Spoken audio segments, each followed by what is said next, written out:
భూమికి వెలుగు రావాలి అనంటే, భూమి వెలిగింపబడాలి అనంటే సూర్యుని యొక్క సహాయం అవసరం. నీ పనిపాటు ఏదైనా వెలుగులోనే కదా చేసేది. ఆ వెలుగే లేకపోతే నీ బ్రతుకు తెరువు కొరకు చేసే ఏ పని కూడా చీకటిలో చేయలేవు. నీ బ్రతుకు తెరువును కొనసాగించాలి అనంటే వెలుగు కావాలి. వెలుగు కావాలి అనంటే సూర్యుని యొక్క సహాయం ఖచ్చితంగా అవసరం. పని ప్రారంభానికి సూర్యుడు ఉదయించడం ఎంత నిజమో, నీ కన్ను కూడా వెలిగింపబడడం అంతే నిజం. మన కంటి నిర్మాణం కోసం దేవుడు వ్రాయిస్తున్న మాట ఏంటో తెలుసా? నీ దేహానికి దీపం కన్నే.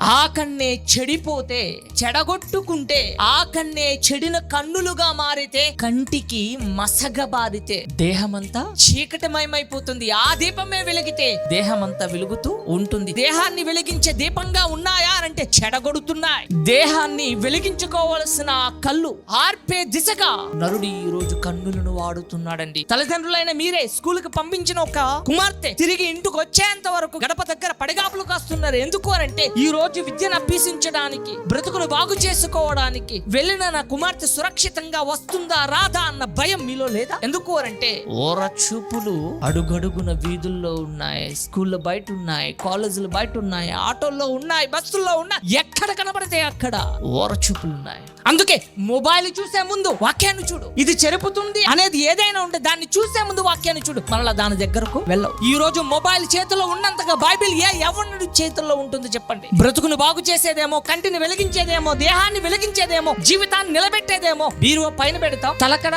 కింద పెడతాం. కానీ మొబైల్ రాత్రి పడుకున్నా మనం ముఖం ముందే పెట్టుకుంటాం. చెడిపోక ఇంకేం చేస్తాం? పడిపోక ఇంకేం చేస్తామండి? యవ్వనులారా, మీ నడవడిక బాగుండాలి అంటే వాక్యాన్ని చూడండి రా, వాక్యాన్ని చూడండి.